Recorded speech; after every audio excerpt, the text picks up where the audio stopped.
I was talking to a developer from Guangdong recently who was showing me a clip on his phone.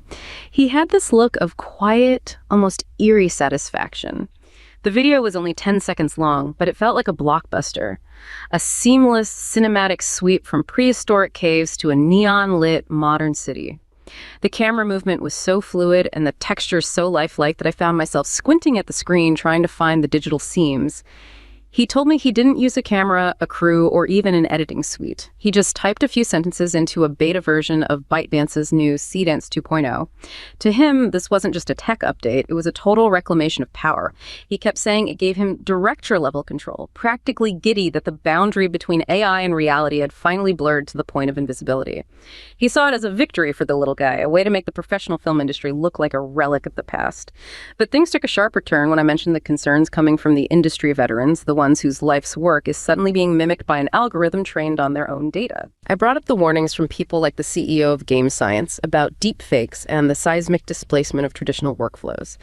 Immediately, his expression shifted. The excitement turned into something colder, a detached sort of pragmatism. He argued that if the old guard couldn't adapt to the best video model on the planet, then their time was simply up.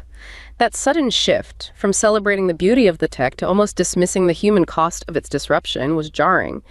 It made me realize that the hype sending Chinese media stocks soaring isn't just about better video quality. It's about a growing, almost aggressive belief that the traditional craft of filmmaking is being replaced by a prompt box. It leaves you with a lingering question. When lifelike is just a button away, what happens to the truth of the image? That is a jarring shift, isn't it? Yes. But that developer's reaction, that pivot you described from look at this beautiful thing I made to, well, adapt or die. That really is the heartbeat of this entire moment we're in. It felt so clinical, so fast. It's cold, it's pragmatic, and it is happening unbelievably fast. He wasn't just showing you a cool app. He was showing you the endpoint of a massive technological and economic shift. It felt less like a tool and more like, Ben, is that too dramatic? Yeah. In an economic sense, he was. We are absolutely not just looking at a cool new video generator here. What you saw is the result of a very specific, very deliberate technological leap. And the engine behind that blockbuster on his phone, the thing that gave him that power, is ByteDance's Seedance model. Exactly. We've got the technical report for the first version, Seedance 1.0, right here. And when you read it alongside some of the other reporting on ByteDance's broader AI strategy, well, the story gets much, much bigger than just making movies. Right, because usually, when we talk about AI video, it's been a novelty, it's a meme. You see these funny, disported clips, Will Smith eating spaghetti or whatever. But this feels completely different. The developer wasn't laughing, he wasn't amused. He felt empowered. Exactly. And that feeling of empowerment is what we need to unpack. To really understand why he felt that way, you have to look under the hood. So for this deep dive, we're going to break this down into 3 core areas. Okay. First, we'll look at what we're calling the efficiency engine. This is the raw economics of it all, how this technology just completely collapses production costs. The nuts and bolts of how it works and why it's so cheap. Then second, we need to talk about the data fortress. This is the huge domestic advantage that China has in training these models, the fuel for that engine. Okay, the fuel. And third, we'll look at the velocity. This is about the sheer speed at which this tech is moving from, a research paper on a desk to a commercial product that's not just on phones, but is changing how cars and TVs work. So our mission today is basically to figure out why the traditional industry is so terrified, and I guess why that developer was so confident, almost smug. Let's start with that first point then, the efficiency engine. He kept using that phrase that stuck with me, director-level control. It's a brilliant phrase. It's marketing, but it's also true. But to understand it, we need to strip away the emotion for a second and just look at the quantifiable numbers. Okay. In the film industry, control is just a proxy for money. If you want control over a shot, you want specific lighting, a specific camera move, a specific texture on a costume, you pay for it. You pay a lot for it. You hire a crew of 50 people, you rent a soundstage for a week, you pay a VFX house millions of dollars and wait 6 months. Control is the most expensive commodity in media. Control is expensive. Chaos is free. You just point your phone and shoot. That's free. A perfectly controlled dolly zoom is not. And what Seedance does, according to this technical report right here, is drive the marginal cost of that perfect control down towards 0. Let's just look at the benchmarks they publish. Just, yeah. They state right here that this model can generate a 5-second video at full 1080p resolution in just 41.4 seconds. Again, 41.4 seconds for 5 seconds of high-def video. And that's not on some hypothetical supercomputer of the future. That's running on a commercially available GPU and NVIDIA L20. An L20. Now, I'm not a hardware guy. Is that even a top-of-the-line chip? It's not. That's the really wild part. It's a solid enterprise-grade GPU, for sure, but it's not the absolute bleeding edge that's, banned for export. This is achievable speed on accessible hardware. So help me understand the scale here. Is 41 seconds impressive in the world of AI and rendering? It is blisteringly fast. I mean, it's hard to even find a proper comparison. If you think about traditional 3D rendering for a movie like Avatar or a big Marvel film, a single frame, that's 1/24th of a second of film, can take hours to render on a massive server farm. Hours for one frame. And this does 120 frames in 41 seconds. You see the disconnect. It's not an incremental improvement. It's a different paradigm. Even if you compare it to the last generation of AI video models, which, might take several minutes to churn out a low-res, glitchy 3-second clip, this is a quantum leap forward. The report itself explicitly mentions a 10x inference speedup. 10 times faster. So we're not talking about a little bump in performance. We're talking about something that's an order of magnitude faster than what we thought was possible just a year or two ago. Exactly. And you have to think about what that velocity does to the creative process. Content creation stops being this laborious, pre-planned, incredibly expensive process, and it becomes a conversation. It's instantaneous. Yeah, if you don't like the lighting in your prehistoric cave scene, you don't call the gaffer and the DP and schedule a reshoot for next Tuesday. You don't spend another day of rendering time and thousands of dollars in compute costs. You just tweak the prompt. More dramatic morning light from the left. And you wait 40 seconds. That completely changes the psychology of making things. There's no risk, no cost to experimentation. And that's what we mean by superior institutional efficiency, a phrase we saw in the notes.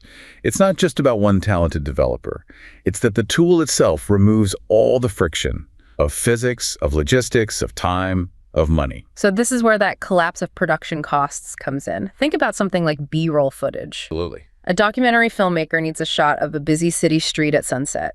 Normally, they'd have to hire a camera operator, get permits, wait for the right light, or buy an expensive clip from a stock footage website. And that stock footage might cost hundreds, even thousands of dollars for a few seconds. But with this, you just type cinematic shot of a busy Shanghai street at sunset, golden hour, light rain, and you have it for the cost of electricity. For pennies. And it's not just a generic shot. It's the exact shot you imagined. The entire business model of stock footage, of location scouting, of secondary production units, it faces an existential crisis. That's the seismic displacement the CEO of Game Science was warning about. It's not a future threat. It sounds like it's already here. But I want to get technical for a second because I'm still a bit skeptical. There's always a trade-off in engineering, right? Fast, cheap, good, you only get to pick two. Usually when you make something this much faster, it gets uglier, the quality drops off a cliff. But the developer in Guangdong, he said he was squinting to find the seams. So how are they achieving the speed without turning the video into a blurry, artifact-filled mess? And this is where the engineering strategy gets really, really aggressive and, frankly, brilliant. The report details a few key technical innovations, but one of the most critical is something they call the thin VAE decoder. A thin VAE. Okay, I know VAE is variational autoencoder, but break that down. What is it actually doing? Okay, think of a VAE like a very, very sophisticated digital moving company. When you want to move your house, and the house is your video file, you don't move the entire house in one piece. Right, it's too big, it won't fit on the truck. It won't fit on the truck. It's computationally too expensive. So you dismantle it. You pack the furniture into flat boxes. You label everything. You compress the house into a dense, compact, coded form. In AI, this is called the latent space. Okay, so the AI does all its creative work on the packed boxes in the latent space because it's smaller and easier to handle than the whole house. The AI can rearrange the boxes, it can change the decor, it can move the walls around, all while it's in that compressed state.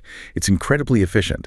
But at the end of the process, you have to unpack. You have to turn the boxes back into a house. You have to turn those latent codes back into the millions of pixels that we can actually see on a screen.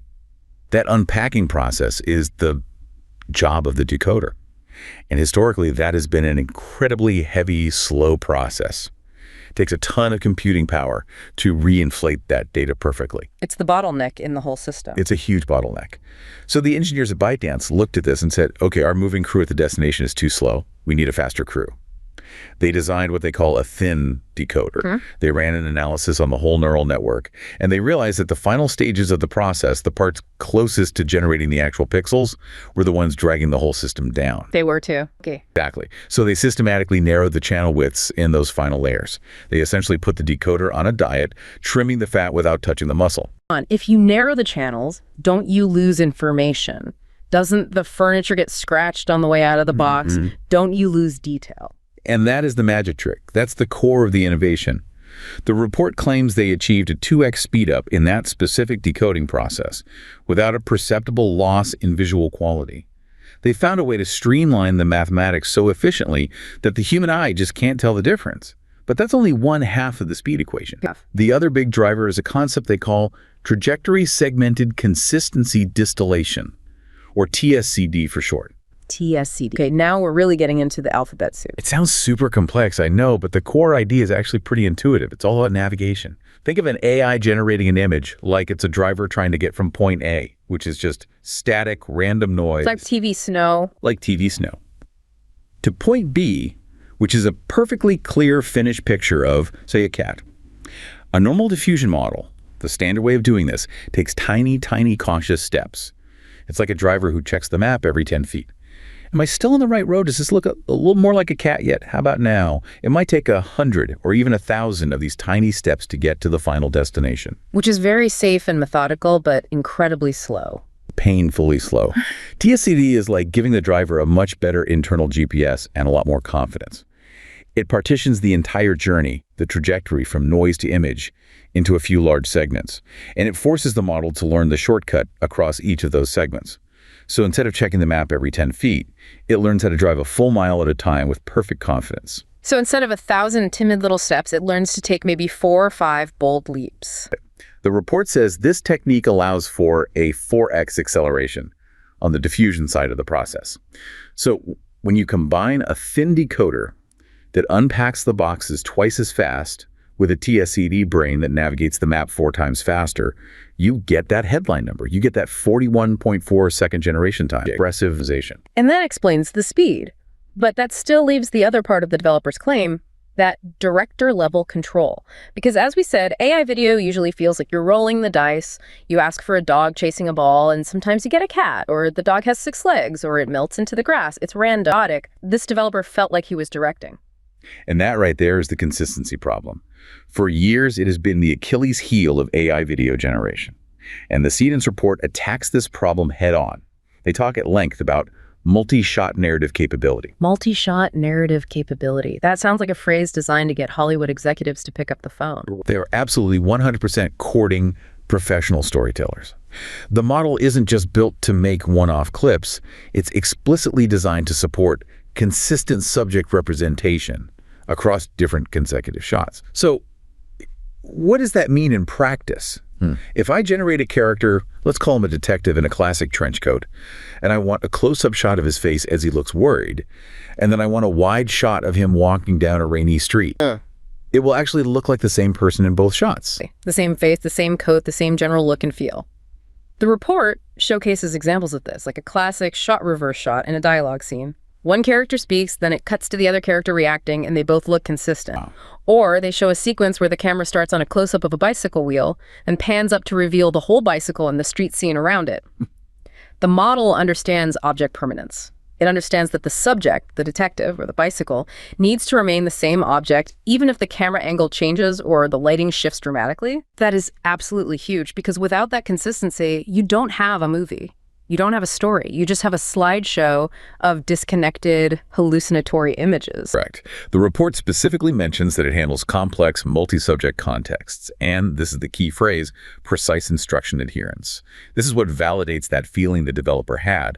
He wasn't just throwing a prompt into the void and hoping for the best. He was directing a scene. He had control. And this newfound reliability is the final piece of the puzzle that allows this technology to move from being a fun toy.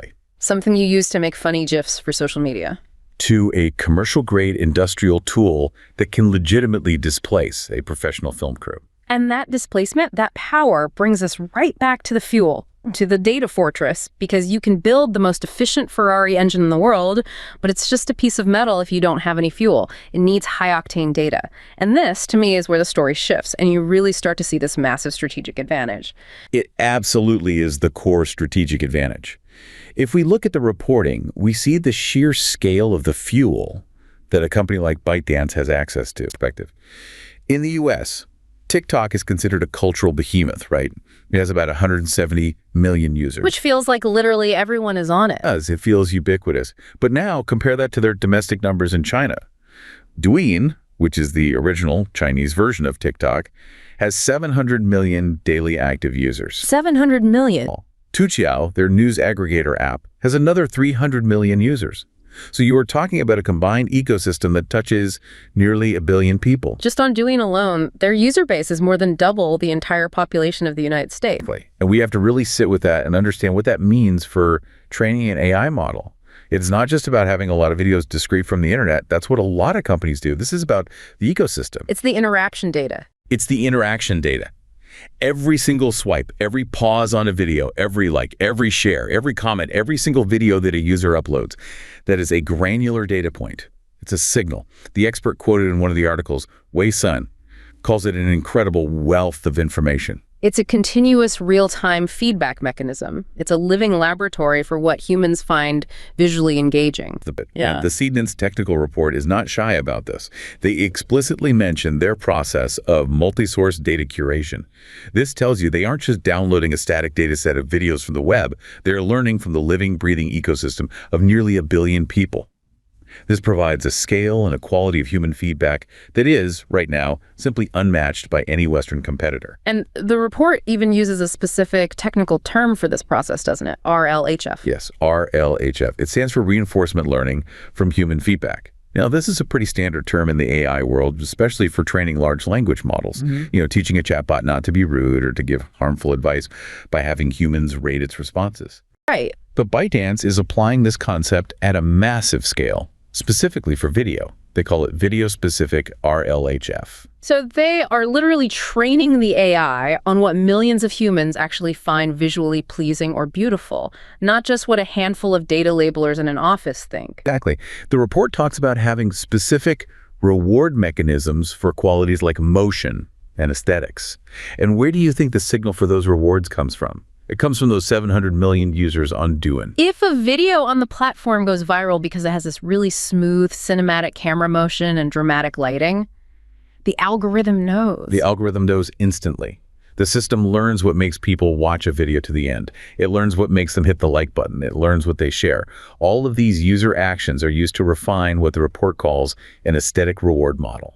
That is just incredible to think about. The AI isn't just learning the physics of how a person walks. It's learning the poetics of what makes a walk look heroic or sad or beautiful. It's learning human psychology at scale. And that creates a data moat, a massive defensible moat around their technology. You can go out and buy thousands of GPUs. You can hire the smartest engineers in the world, but you cannot overnight create an active user base of 700 million people who are willing to provide you with billions of points of real-time feedback on video engagement every single day.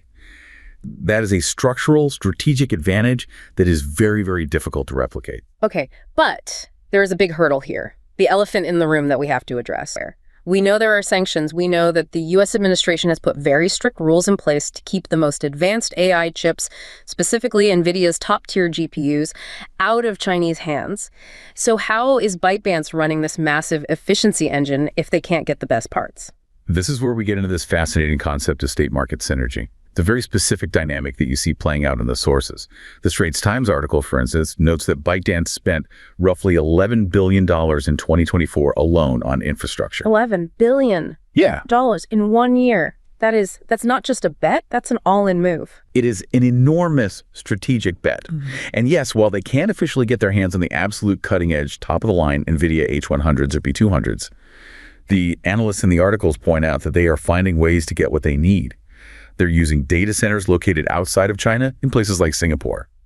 But more importantly, and this is the crucial part for the long term, they are pivoting hard to domestic options. The report mentions them utilizing chips from companies like Huawei and Cambricon. So the sanctions, in a strange way, might actually be acting as a catalyst. It's forcing the development and adoption of a domestic chip industry at an accelerated pace. That is the great irony of the situation. The analyst Lan Su is quoted as saying that Chinese tech companies have been actively encouraged to adopt local options. This creates a powerful, closed-loop system. The government sets a national goal. We need technological self-reliance. The company says we need a massive supply of chips to fuel our AI ambitions. So they invest billions of dollars into local ecosystem, and suddenly you have a complete vertically integrated pipeline. So you have a developer in Guangdong using an AI model That was trained on domestic data from Douyin users, running on domestic chips made by Huawei. supported by an $11 billion domestic infrastructure investment. It effectively insulates them from external pressures. It's a sovereign AI stack. And that developer we started with, he thinks he's this lone wolf, this little guy reclaiming power for himself. But in reality, he's standing on the very top of a massive, state-aligned, multi-billion-dollar infrastructure project aimed at achieving global AI supremacy. And that total alignment from the national goal all the way down to the developer's phone allows for one thing above all else: speed. And that brings us to the third part of our deep dive today, the velocity. Because the really scary part for the traditional media industry and for Western competitors isn't just that the tech is good, it's how unbelievably fast it's getting into people's hands. Yeah, that's something I really picked up on in the reading, this idea of the velocity of the East. There's this distinct feeling that while we in the West hear about new research papers and cool tech demos that might be available someday, in China, they're just shipping products constantly. It's a fundamentally result-oriented focus. Just look at the example of their chatbot, Douyin. The source material mentions it gained 60 million users in just 3 months in 2024. 3 months to get to 60 million users. I mean, that is explosive, world-class growth for any app. Incredible. In that short time, it beat out established players like Baidu's ErnieBot. It beat out everyone. The Seedance 1.0 technical report explicitly states that this video generation model is slated for integration into platforms like Douyin and their video editing app, Jimeng, as early as June 2025. So this isn't some far-off futuristic vaporware. This isn't a coming soon press release. This is happening for all intents and purposes right now. It will be in the hands of tens of millions of people within months. Exactly. And that perfectly illustrates what the reporting calls the superior dynamism of Eastern technological governance. They don't sit on the tech. They don't spend years debating the ethics in closed committees. They build it, they test it, and they put it in the hands of users immediately to see what happens. That developer in Guangdong, he's using a beta version, sure, but to him, it's already a production tool. The feedback loop is instantaneous. But the classic counterargument here is that this speed must come at a cost, right? Does the quality suffer because they're rushing to market so quickly? Are they cutting corners? So that's the logical assumption. But the hard data we have suggests the opposite. The technical report makes a point of citing the leaderboards on a platform called the Artificial Analysis Arena. Okay, so this is like an independent scoreboard for AI models. Exactly. It's a third-party benchmarking platform where different models are compared head-to-head on various tasks. And according to this, Seedance 1.0 ranks first. First in what category? First on both the text-to-video leaderboard and the image-to-video leaderboard. Wait, first on both. It's the top model for generating from a text prompt and for animating a still image. Both. And we're not talking about winning by a small margin. If you look at the spider chart visuals they included in the report, these are charts that map out different capabilities like motion quality, prompt following, aesthetics, temporal consistency, Seedance's performance, polygon effectively encompasses all the others. So it's not just better in one area, it's better across the board. In some head-to-head comparisons, it outperforms its main Western counterparts like Google's Veo, OpenAI Sora, and Runway's Gen 4 by over 100 points. Wow. Okay, so this shatters the idea that they're sacrificing quality for speed. It's not just faster to generate the video. The video itself is testing as higher quality. And critically, it scores highest in 2 specific areas: motion quality and prompt following. And if you think about it, those are the 2 things that matter most to a real creator. Does it move like something in the real world? And does it actually do what I told it to do? It's interesting you highlight prompt following, because that ties everything back to that feeling of control. If the AI actually listens to you and understands your intent, it becomes a true tool, a partner. If it ignores you and just does its own weird thing, it's just a toy. Right. And the fact that they are dominating these public leaderboards tells us that the feedback loop from those 700 million Douyin users is working. They are iterating and refining the model at a pace that is incredibly difficult to match if you don't have that sheer volume of data. Now here's where the story gets even bigger for me, and maybe the most surprising part. We keep talking about this in the context of movies, of social media, of filmmakers, but the sources are clear that this technology isn't staying in that entertainment silo. It's bleeding out into the physical world. This is the B2B expansion. It's happening through Volcano Engine, which is ByteDance's enterprise cloud computing arm. Volcano Engine, that's a great name. It is vivid, isn't it? Yeah. And they are effectively taking this core AI intelligence that they've perfected for social media and selling it as a service to industries you would never expect. The Straits Times article specifically mentions GAC Group, which is a massive electric vehicle manufacturer, and even Mercedes-Benz. Mercedes-Benz is using ByteDance technology in their cars. Yes, for their in-car infotainment systems and data management solutions within the Chinese market. And it makes perfect sense when you think about it. What do you need for self-driving cars or smart cockpits? You need world-class computer vision. You need an AI that can understand a complex visual environment in real time. The same underlying technology that helps Seedance understand a pan shot of a busy street is what helps a car understand and navigate a busy street. That is a connection I had not made. The video generator and the self-driving car are essentially technological cousins. They are more like siblings, sharing the same AI brain. Yeah. And it goes even further than that. The reporting also mentions smart TVs. Major brands like Hare and Henson's are using gesture control technology derived from this very same computer vision tech stack. So when you're in your living room and you wave your hand to turn up the volume on your new TV, you are using a tiny sliver of the same intelligence that created that blockbuster movie clip on that developer's phone in Guangdong. So that result-oriented governance we talked about isn't just about winning the social media war. It's about taking that victory and using it to revitalize the automotive industry, the consumer hardware industry. It creates this ripple effect of efficiency across the entire economy. It creates a foundational layer of intelligence that can be applied everywhere. Right. That is the true power of becoming an AI powerhouse. It's not just about making funny videos on Douyin. It's about exporting that intelligence into every screen and every device you own. We started this whole deep dive with a single developer in Guangdong holding a phone, feeling like he had just been handed the keys to Hollywood. And in a very real, tangible way, he found the weapon to do it, as you said. We've looked at the engine Seedance 1.0 and we've seen how it can create stunning high-definition video in under a minute, making it drastically cheaper and faster than any human crew. Then we looked at the fuel for that engine, the data fortress. 700 million users in a closed loop, constantly training the AI on what is beautiful, what is engaging, what is compelling. A completely unmatched data advantage. And finally, we've seen the national strategy that underpins it all, the billions in infrastructure investment, the push for domestic chips, a state market synergy that makes the whole system resilient and incredibly fast. It really is a powerful demonstration of what happens when you perfectly align massive data, hyper-efficient engineering, and unified national goals. The traditional barriers to entry for creating high-end visual storytelling, they haven't just been lowered. They've been utterly vaporized. The developer was right.